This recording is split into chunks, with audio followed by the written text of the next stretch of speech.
Hello, New Prospect. Welcome to RTB 2021 for August 12th, 2021. Hope you're doing well on this day. So text for today, we've got 1 Samuel chapter 2, Romans 2, Jeremiah 40, and then finally Psalms 15 and 16 are our text.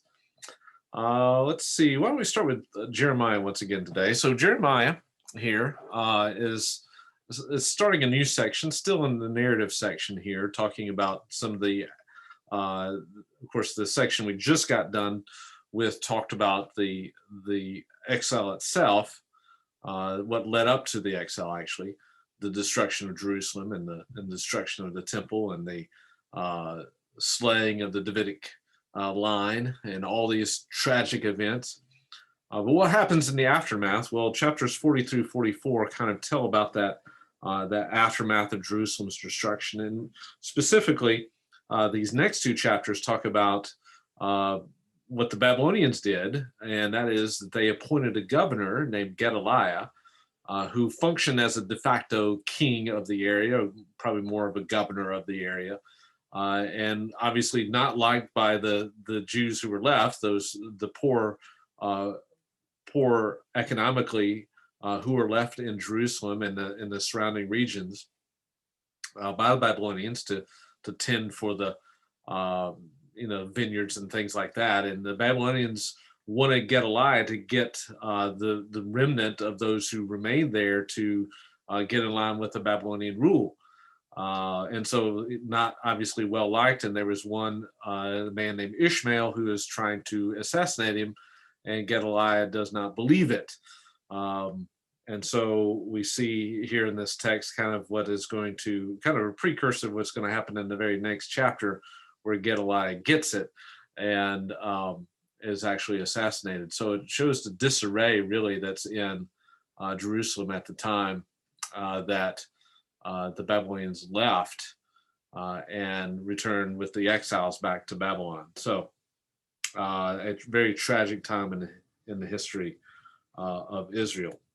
So that's Jeremiah 40. Let's move on to, I'm going to go to 1 Samuel 2 from there. So 1 Samuel 2, remember, this is a kind of showing the break between from the period of the judges entering into the period of the monarchy. We talked about that yesterday. If you didn't hear that, you can go back and listen to that one from yesterday. Explain some of the functions of this section of the book of Samuel as it sets up the focus of these two books, which is, of course, the kingship of David.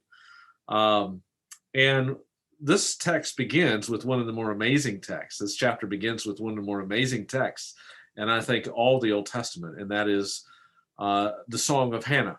So remember what happened to Hannah, that she was barren, and God overcame her barrenness by giving her a son. She ends up dedicating this son, Samuel, to the Lord. And then she, in response, sings this song. And if you, as I mentioned yesterday, so many parallels between the Gospel of Luke and the book of Samuel here. If you read this song, which is amazingly not self-focused, but is focused on what God is doing and how God is bringing up and raising up the oppressed and the afflicted in the nation.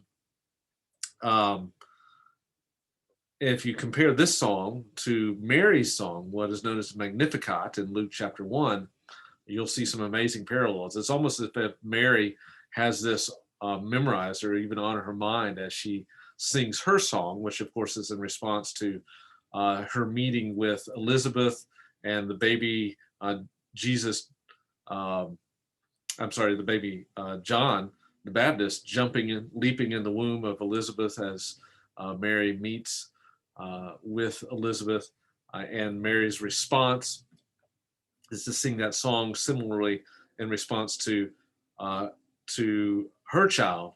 Hannah sings this song of praise to God. But notice what it does at the very end of this song. Hannah says, and I'll read this directly from the text, "The Lord will judge the ends of the earth, and he will give strength to his king and exalt the horn of his anointed," is what my text says. This is literally the word Moshiach in the Hebrew, or the Messiah.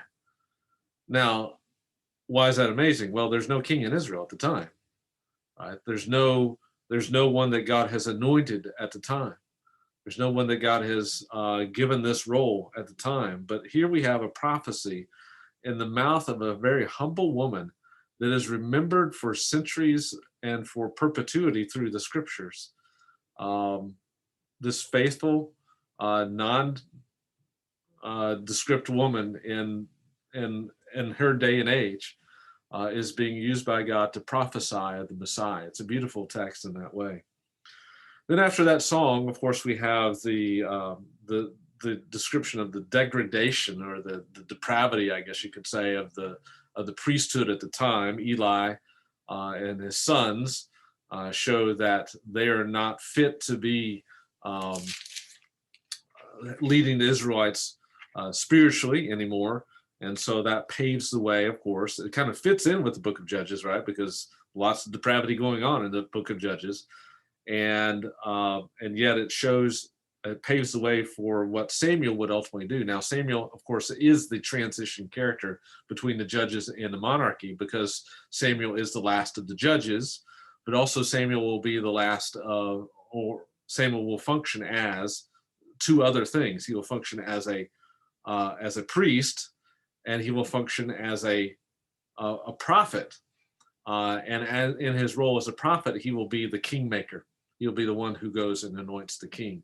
So here we're seeing the rejection of the old to be replaced with the new, the rejection of the old priesthood to be replaced with the new under Samuel, which is a precursor ultimately to what will happen in the rest of the book when there's a replacement of the old Saul, who is rejected, right, because of his actions, his rejection of Saul, and it will be replaced with the new, the one that God chose, David, later on in this book. And then one other thing, another connection with the book of Luke, is in verse 26. Now the boy Samuel was growing in stature, and sorry about that, it was growing in stature and in favor both with God and with men. So here we have a description of Samuel, but that same description will occur in Luke chapter 2, verse 52, to describe Jesus.